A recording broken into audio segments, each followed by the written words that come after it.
Muy bien, Santiago capítulo 1 en sus Biblias. Vamos a estar leyendo versículo 13 hasta el 18. Santiago 1, verso 13 hasta el 18. Dice así de esta manera: cuando alguno es tentado, no diga que es tentado de parte de Dios, porque Dios no puede ser tentado por el mal, ni Él tienta a nadie, sino que cada uno es tentado cuando de su propia concupiscencia es atraído y seducido. Entonces, la concupiscencia, después que ha concebido, da a luz el pecado, y el pecado, siendo consumado, da a luz la muerte.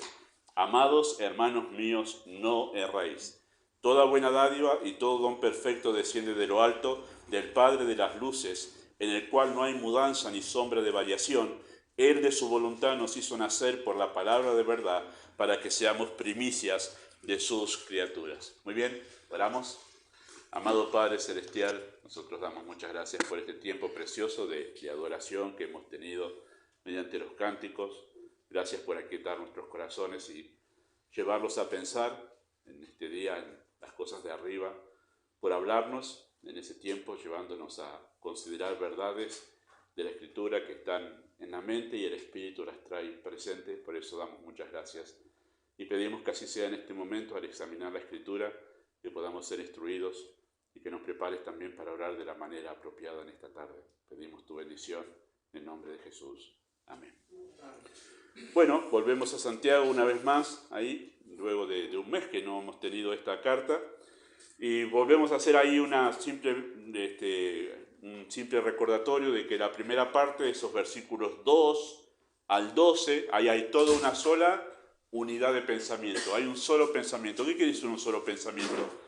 En esos versículos se habla de una sola cosa. Versículo 2 al 12 es un solo tema. Todo lo que se dice allí es para hablar de un solo tema, que es justamente el hecho de las pruebas. Cuando el creyente entra en circunstancias difíciles, complejas, por eso habla de las diversas pruebas, y eso ya lo vimos nosotros, ¿no? Vimos ahí que el creyente verdadero, el que realmente es creyente, ¿no? El que realmente es creyente, el que tiene fe en su corazón, cuando es introducido por Dios en esas diferentes pruebas, bueno, el que es creyente asume en esas circunstancias una actitud diferente, diferente a lo que el mundo enfrentando las mismas circunstancias, ¿no? Y puede ver las pruebas, el creyente, por causa de la fe que tiene, puede ver las pruebas como lo que realmente son las dificultades. Son instrumentos que Dios utiliza para producir madurez y firmeza en la fe, que eso es todo lo que Santiago está hablando allí, ¿no? Cómo Dios usa las pruebas como un mecanismo de llevar nuestra fe a la madurez. Y por eso es que el creyente, cuando considera las dificultades desde esa perspectiva, dice, bueno, puede hallar gozo. Esa es toda la idea de lo que Santiago está mirando allí, ¿no? Claro, el incrédulo, que está atravesando dificultades, el que no es creyente, dice, no, pero a mí no me interesa crecer, yo quiero que Dios me libere de los problemas.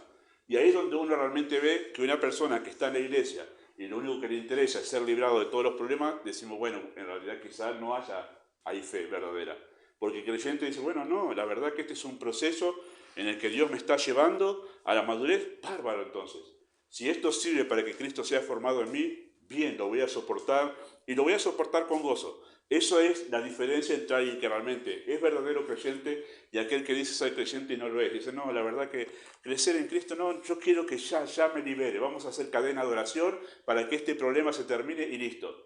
Y en realidad lo que está evitando allí, esa persona obviamente es el trato de Dios con su corazón en medio de las dificultades, ¿no? Porque es ahí donde nuestra alma es tratada por el Señor. Bueno, eso es lo que Santiago trata justo en todos esos versículos. En la primera sección, el primer tema que Santiago trata allí, ¿no? Y esto es lo que le da justamente tranquilidad al creyente, que está atravesando dificultades, pero no está eso fuera de la soberanía de Dios. Dios lo está utilizando, Dios lo está permitiendo para justamente tratar con su corazón, y esto le trae tranquilidad, y eso es el gozo del creyente en medio de la dificultad. Bueno, a partir del versículo 13, ¿sí?, comienza otro tema. Va a abordar otra circunstancia donde la fe se hace evidente. ¿Qué quiere decir que la fe se hace evidente? Otra circunstancia por la que todos atravesamos, y según cómo enfrentemos esas circunstancias, se hace evidente si realmente somos salvos o no, si hay fe verdadera en nuestro corazón o no. Y tiene que ver justamente con las tentaciones, tiene que ver con el pecado, tiene que ver con eso, sí, el tema. versículo 3 al 18. Aborda otro aspecto justamente para darnos cuenta si alguien que dice ser creyente en verdad lo es, o está engañado, o está tratando de engañar a los demás, ¿no? Puede ser esas dos situaciones, ¿no? O está engañado, no sabe que no es creyente, o realmente sabe que no lo es y trata de engañar, trata de fingir, mostrando algo que no lo es, ¿no? Bueno, ¿dónde se ve eso? Bueno, ¿cómo reacciona cuando se enfrenta con el problema del pecado personal? El pecado personal, no el pecado en sí, como diciendo, bueno, sí yo sé que existe el pecado y que es algo malo, no, sino el pecado personal. Cuando la persona justamente está siendo tentada para pecar. Eso es el pecado personal. Así que Santiago aborda el tema del creyente y el pecado y nos enseña esto en esos versículos 13 al 18, que la fe verdadera no vive en el pecado. Esa es la enseñanza de estos versículos. Si hay fe verdadera en el corazón de la persona que dice ser creyente, o sea, si verdaderamente es creyente, no vive en el pecado. Esa es la idea de estos versículos, ¿sí? Una persona que ha sido verdaderamente salva no vive en el pecado. Ya vamos a responder unas preguntas que son las que responde justamente lo que Santiago dice aquí, ¿no? ¿Por qué?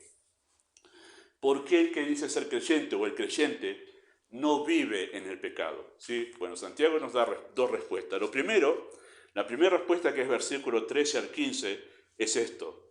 El creyente no vive en el pecado porque vivir en el pecado implicaría que no tiene vida espiritual.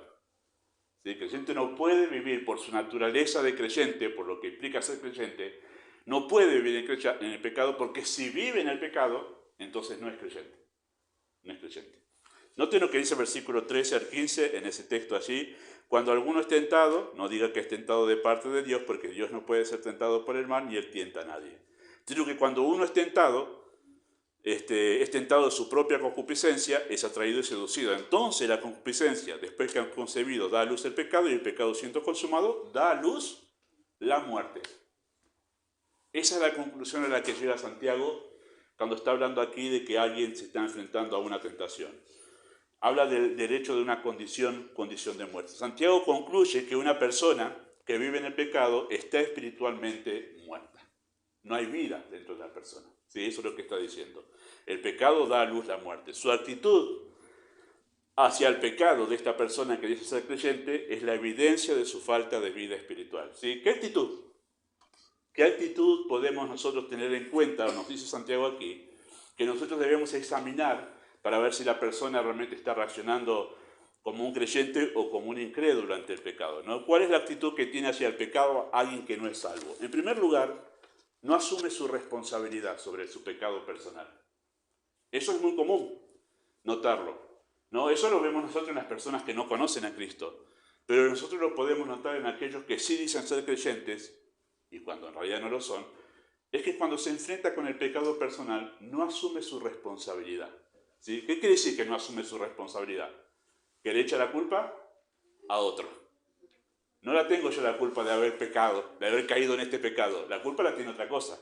Y eso es lo que Santiago está mostrando allí, hablando en el primer texto, ¿no? Porque cuando dice versículo 13, cuando alguno es tentado, no diga que es tentado de parte de Dios, porque Dios no puede ser tentado por el mal, ni Él tienta a nadie. ¿Sí?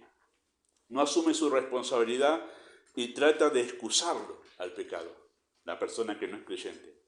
Y además trata de suavizarlo además. ¿De qué manera en este caso? Porque parece ser que esto es lo que pasaba allí. ¿De qué manera en este caso? Bueno, atribuyendo su caída en el pecado, atribuyéndolo a la providencia de Dios. Dice, bueno, Dios es soberano.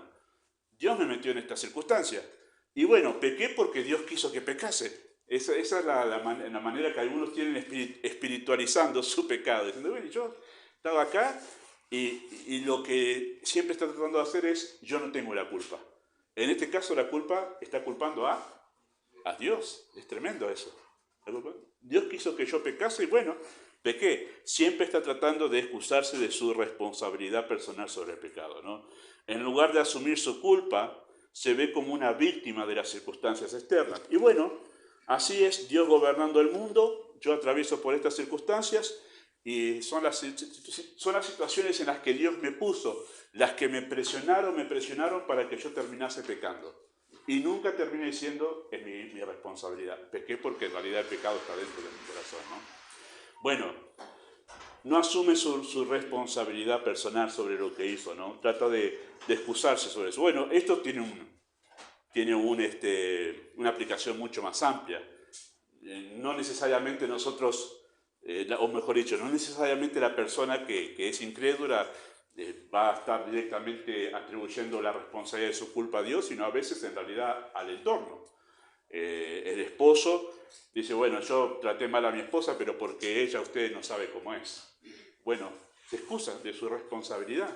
La esposa dice, bueno, sí, la verdad es que yo no puedo honrar a mi esposo, como dice la Biblia, porque usted no sabe cómo es mi esposo. Bueno, trata de excusar su falta de obediencia al Señor y su pecado porque otro actúa mal. Y eso es la persona que realmente no tiene a Cristo en su corazón, se excusa constantemente. El joven que va a la escuela dice, bueno, y sí, la verdad que el ambiente en el que me muevo en la escuela es muy difícil, la verdad, vivir santamente. Me presionan, los escucho hablar y yo la verdad que soy llevado... Y la verdad que José, si José del Antiguo Testamento tuviese que responderle a los jóvenes que dicen eso, ¿qué le diría? Y mira, la verdad que yo estuve, mira, odiado por mis hermanos, me llevaron, me vendieron, me acusaron injustamente y él nunca realmente accedió a la presión del entorno para pecar contra el Señor, ¿sí? O sea, tratar de excusar nuestra falta de, la falta de santidad o, o tratar de excusar el pecado por el entorno es una evidencia que realmente no hay vida espiritual dentro de la persona, ¿no? Eso es por lo menos la idea de lo que Santiago está diciendo aquí. Vos tendrías que estar viviendo dentro de mi situación, vos tendrías que estar padeciendo lo que yo estoy padeciendo para darte cuenta que no pude soportarlo más.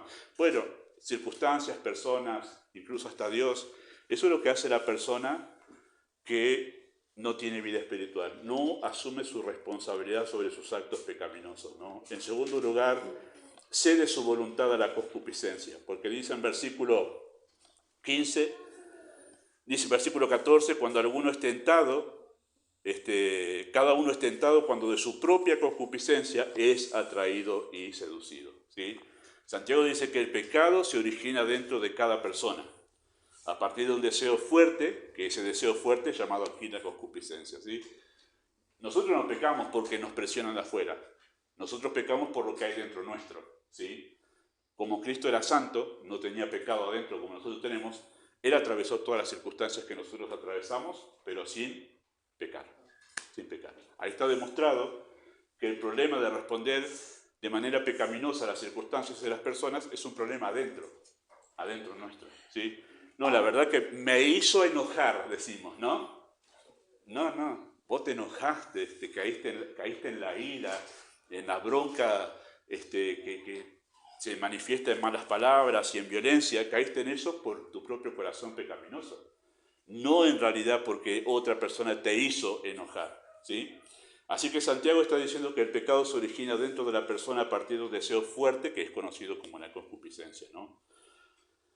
El pecado genera en realidad dentro de nosotros un fuerte deseo a la egolatría o a la autoexaltación. Yo sé que algunos cuando llegan a este pasaje, para explicarlo, dicen, bueno, cada uno es atraído y seducido por ese fuerte deseo que hay dentro de uno, ¿no? Y por ejemplo, y dan este ejemplo cuando enseñan esto, ¿no? Dicen, bueno, así como a algunos les gusta la torta, ¿sí? Y hay una torta en la heladera y están ahí dando vuelta por la cocina y abren y no se pueden aguantar las ganas de pasar el dedo por ahí por la... bueno, y otro no, otro es de lo salado, ¿no? Y por ahí hay una milanesa que quedó de la noche anterior y no puede aguantarse las ganas de desayunarse con un café con leche con milanesa porque está ahí. Es lo que más le tienta. Bueno, algunos explican este versículo de esta manera. Cada uno tenemos un pecado que nos atrae, que nos gusta y que, bueno, no es eso lo que está enseñando aquí en realidad. Está hablando del pecado en sí como la esencia del pecado, que es la egolatría y la autoexaltación. Ego y orgullo, arrogancia y egoísmo. Y ese es el deseo realmente fuerte que hay dentro de nuestro corazón. A responder en cada situación pensando en nosotros mismos. Y a veces pensamos en nosotros mismos siendo egoístas o reaccionamos siendo orgullosos. El pecado siempre está generando ese deseo. Después se manifiesta de un montón de maneras. Pero el pecado crea ese fuerte deseo dentro de nosotros. A eso se refiere Santiago aquí, ¿sí? Y este deseo es tan fuerte que domina nuestra voluntad al punto de estar dispuestos a hacer cualquier cosa por conseguir autoexaltación o placer personal, y eso deriva en un montón de pecados. En realidad, todos los pecados, cualquiera que usted pueda imaginar, tiene su raíz en estas dos cosas, egoísmo y orgullo. Nosotros hicimos algo malo o por egoísmo o por orgullo. Cualquiera de las dos cosas se remite ahí. Ese es el fuerte deseo que el pecado guía a la persona a crear un fuerte deseo y lo lleva a actuar de esa manera, ¿no? La persona que vive en el pecado vive para sí misma, para satisfacer sus propios deseos egocéntricos.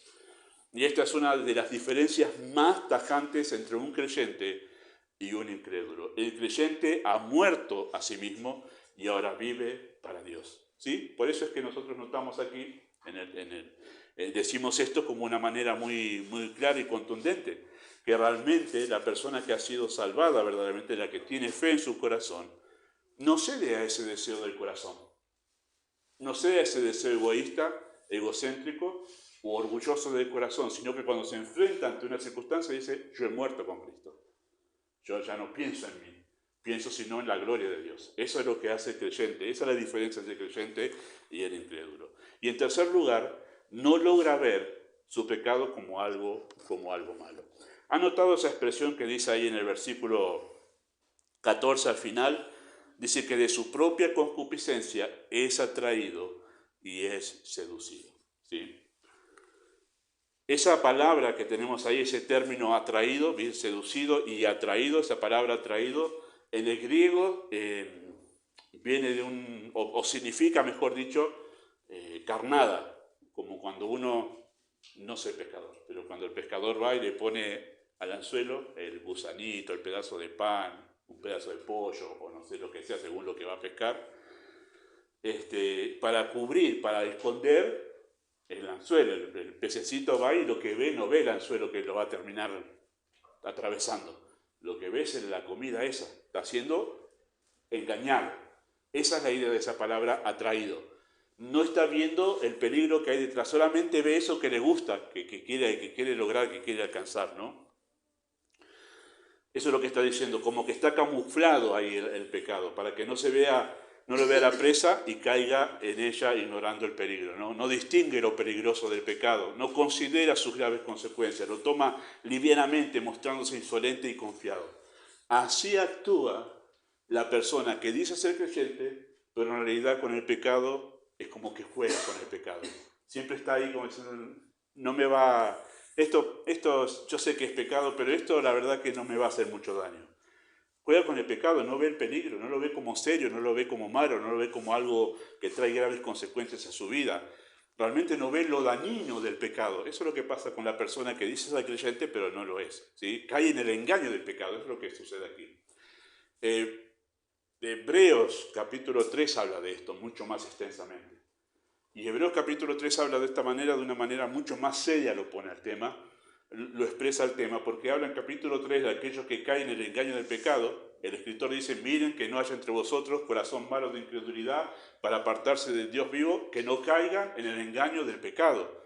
¿Cuál es el engaño del pecado? Y que realmente yo no me di cuenta que el pecado es gravísimo, que yo piense que es una cosa liviana, así no va. Y después de capítulo 3 se extiende hasta capítulo 6 para decir, esos que piensan que el pecado no es grave son los que terminan apartándose después de Dios, que en realidad terminaban no siendo creyentes. Por eso alguien que dice ser creyente y que toma livianamente el pecado, muy probablemente no lo sea.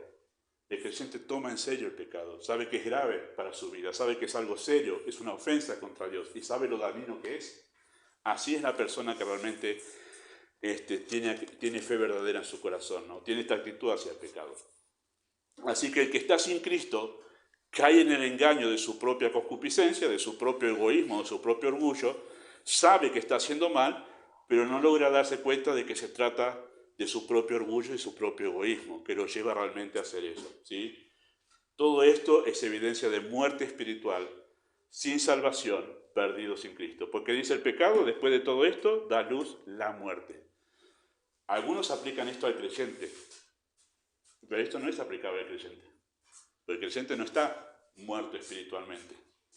Y el creyente, cada vez que peca, no muere. porque está vivo. Coincidimos en eso, ¿verdad? Cuando nosotros pecamos como creyentes, no perdemos nuestra vida espiritual, no morimos. Por eso es que esto no está hablando de creyentes, está hablando de personas que dicen ser creyentes, que no toman en serio el pecado, y como actúan de esta manera ante el pecado, Santiago concluye esto: están muertos espiritualmente, no hay otra conclusión ante esto. Eso es lo que está diciendo Santiago aquí. La evidencia es esto: no tiene vida espiritual por la manera en que trata el pecado en su vida, ¿sí? Bueno, en segundo lugar, ¿por qué el creyente no vive en el pecado? Bueno, en segundo lugar, lo que Santiago dice: porque ser creyente implica tener una nueva naturaleza, versículo 16 al 18, ¿sí? Implica tener una nueva naturaleza, ¿sí? La salvación es la creación de una nueva vida en el interior de la persona. Si estamos acostumbrados nosotros a pensar en las salvaciones yo pedirle perdón a Dios, que me perdone todos mis pecados. Una vez que yo le pedí perdón, Dios me da la vida eterna, eso me abre las puertas del cielo y ya tengo el cielo ganado, listo, ya soy salvo. Pero la salvación es mucho más que eso. La salvación es la creación de una nueva vida dentro del corazón. Es una nueva vida que se imparte dentro de nosotros. Antes de eso estábamos muertos en delitos y pecados. Al ser salvos, una nueva vida es creada dentro de nosotros. Y esa vida viene de Dios. Esa vida que nos es dada adentro de nosotros viene de Dios. O sea, somos engendrados por Dios. Por eso es que somos llamados hijos de Dios, porque Dios nos ha engendrado a nosotros. Esa vida que nos ha dado ha sido engendrada por Dios. Somos sus hijos y compartimos su naturaleza. Por eso dice en el verso 16: amados hermanos míos, no erréis. Toda buena dádiva y todo don perfecto desciende de lo alto, del Padre de las luces, en el cual no hay mudanza ni sombra de variación. Él de su voluntad nos hizo nacer por la palabra de verdad para que seamos primicias de sus criaturas. Santiago se remite a esta nueva vida, a esta nueva naturaleza que nos es dada a nosotros en el momento de la salvación, ¿sí? Y esa naturaleza se caracteriza por todo don perfecto y por la pureza y la santidad, donde no hay sombra, mudanza ni sombra de variación, ¿sí? Habla de una vida nueva que está obviamente desligada, es contraria, es ajena a todo lo que tiene que ver con el pecado, porque viene de Dios. Es un nuevo principio de vida que es puesto dentro de nosotros, que es contrario justamente a ese deseo que tenemos en nosotros de ser ególatras y egocéntricos, ¿no? Tenemos en nosotros un nuevo principio de vida más poderoso que el poder del pecado. Es la vida de Dios, es la vida de Cristo impartida en nuestros corazones, ¿sí? Así que Santiago quiere acentuar el hecho de que la característica principal de la nueva vida en Cristo es la diferencia absoluta con el pecado. Eso quiere señalar, ¿sí? Versículo 14 hasta el versículo 13 al 15 habla de los que están muertos en pecado. Versículo 15, 17 y 18, aquellos que tienen la nueva naturaleza en Cristo y por tener esa nueva vida tienen una actitud diferente hacia el pecado, ¿sí? Esa vida es de arriba, no nace por esfuerzo humano, es tan particular y diferente que fue iniciativa de Dios, de su voluntad vino esto, fue por el poder de Dios, Él nos hizo nacer, fue por medio de la predicación, nos hizo nacer por la palabra de verdad. Vamos a hablar de eso en la otra sección, cuando empecemos la otra parte acerca de la palabra, ¿sí? Nos hizo nacer por la palabra de verdad. Y en ese momento implanta un nuevo propósito dentro de nosotros. Somos primicias de sus criaturas. Ese es el punto al que quiere llegar Santiago, aquí. Ese es el punto de la conclusión. En contraposición a aquel que realmente dice ser salvo y no lo es, y tiene una actitud de complacencia con el pecado, el que ha sido salvado por el Señor y recibe esa nueva vida, actúa como una primicia de sus criaturas, ¿sí? Santiago está escribiendo a judíos, recuerden. Los judíos estaban muy relacionados con todo el Antiguo Testamento, cómo funcionaba la religión en el Antiguo Testamento. Y las primicias en el Antiguo Testamento eran los primeros frutos de la cosecha, los primeros animales, el primogénito de la oveja, de la vaca, todo lo primero, las primicias, era para el Señor. Como diciendo, ahora Dios es más importante en mi vida y por eso lo mejor es para Él. La idea esta es la idea de consagración. La idea de que yo vivo ahora consagrado, para Dios lo mejor. ¿sí? ¿Van notando el contraste? En el pecado, yo soy importante, porque yo soy ególatra y egocéntrico. En la nueva vida en Cristo, ya no soy yo importante. Ahora Dios es lo más importante. Primicia de sus criaturas. Vivimos consagrados. Vivimos en consagración a Dios. Ahora Dios es lo primero para nosotros.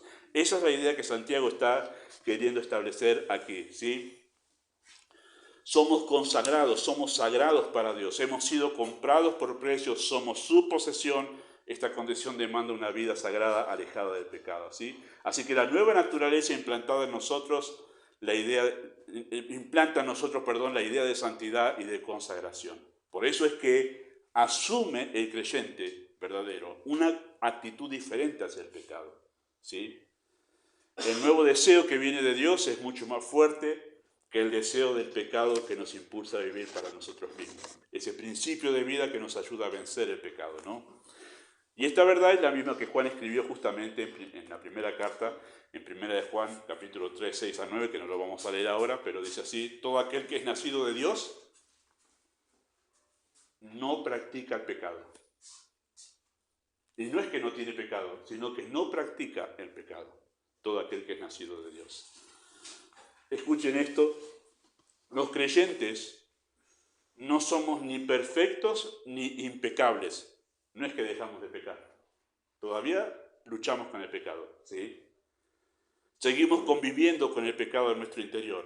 Pero ¿cuál es la diferencia con aquel que no conoce a Cristo?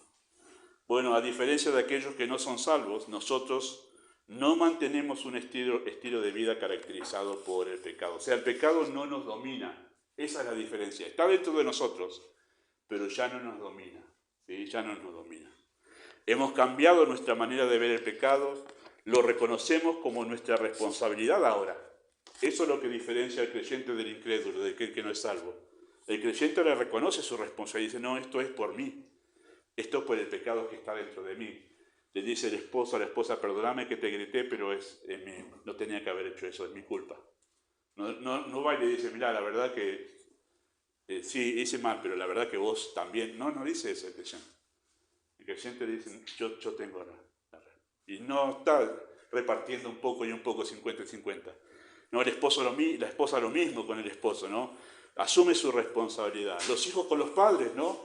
Los hijos que entran a veces en esa etapa de enemistad con los padres, dicen: no, sí, porque ustedes no son perfectos, ¿no? Y como ustedes me criaron de esta manera, la verdad que ustedes tienen. No, el joven que es creyente dice: yo sé que mis padres no son perfectos, pero mi rebeldía contra ellos es mi responsabilidad. Es por mi propio corazón, no porque ellos no son perfectos, sino por el pecado que hay dentro mío. Reconoce su responsabilidad. Lo dominamos además, no dejamos que el egoísmo y el orgullo nos engañen. Están dentro nuestro el orgullo y el egoísmo, pero ahora no nos dominan. Ahora no actuamos de esa manera. Y somos impulsados a dejar definitivamente aquellas prácticas que daban evidencia de nuestra muerte espiritual, ¿no? Ninguna persona, y escuchen esto, ninguna persona comete todos los pecados que es capaz de cometer, si no sería un monstruo, ¿no? Un monstruo sería. Ninguna persona comete todos los pecados que es capaz de cometer. Pero como evidencia, ¿sí? Todas las personas hacen eso, como evidencia de su esclavitud al pecado, de que todavía no es salvo, está atado a ciertas prácticas pecaminosas. Cuando cualquier persona es salvada, como lo hicimos nosotros al ser salvados por Cristo, damos un grito de libertad, ¿no? Cuando ya estoy libre, ¿no? Grito de libertad, por fin salí me desataron de esas cadenas. ¿Cuál es ese grito de libertad que damos todos cuando hemos sido salvados? Bueno, que renunciamos a esa práctica que nos dominaba y que daba evidencia que el pecado todavía nos gobernaba. Por ejemplo, si antes de conocer a Cristo nuestra costumbre era robar, se va a hacer notorio que hemos sido salvados en que inmediatamente decimos: nunca más voy a robar. Claro, la persona que siempre robaba porque estaba acostumbrado y el pecado notorio en esa persona era el robo, una vez que se convierte es nunca más, claro. Y lo vemos, y realmente la persona, incluso cuando empieza a escuchar sobre el robo, se pone como sensible, y después tiene como un impulso para ir a todos aquellos que tienen la predica, tengo que predicar para que sea liberado de ese pecado como yo. Es lo que hace una persona que ha sido salvada. porque se da cuenta lo serio que es el pecado en su vida, ¿no? Por ejemplo, si antes de conocer a Cristo nuestra costumbre era mentir, no robar, pero sí mentir, una vez que nos convertimos, nunca más. Yo era re mentiroso, dice, yo era re mentirosa, pero la verdad que me convertí, nunca más miento. Bueno, tiene esa actitud de renuncia al pecado, ¿no?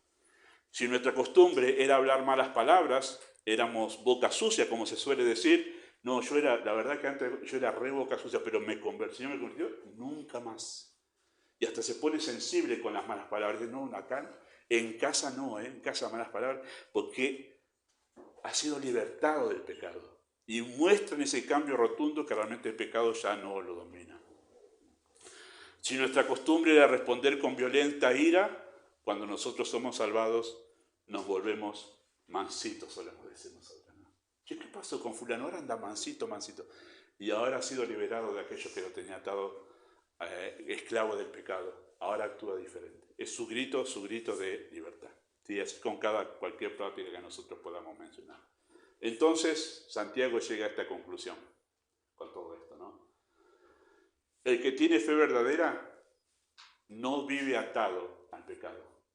Está liberado de la esclavitud del pecado, porque ha recibido una vida que es mucho más poderosa que el poder del pecado. Y esa vida le da la capacidad para decir al pecado nunca, nunca más. Y le da la capacidad para dominar el pecado dentro de su corazón y no permitir que se siga manifestando y dominando su vida, sino que ahora vive como una primicia para Dios, consagrado para Dios. Dios es la prioridad en su vida. Amado Padre Celestial, pedimos que tú obres a través de la enseñanza en esta tarde, que tú obres en nuestros corazones, que traigas luz a las almas aquí que están sin Cristo, que aún no te conocen, que puedan ser llevadas al arrepentimiento y a la fe. Y pedimos, Padre, que tú nos prepares ahora para poder tener un tiempo de oración apropiado. Pedimos tu bendición en el nombre de Jesús. Amén. Muy bien, vamos a pasar al tiempo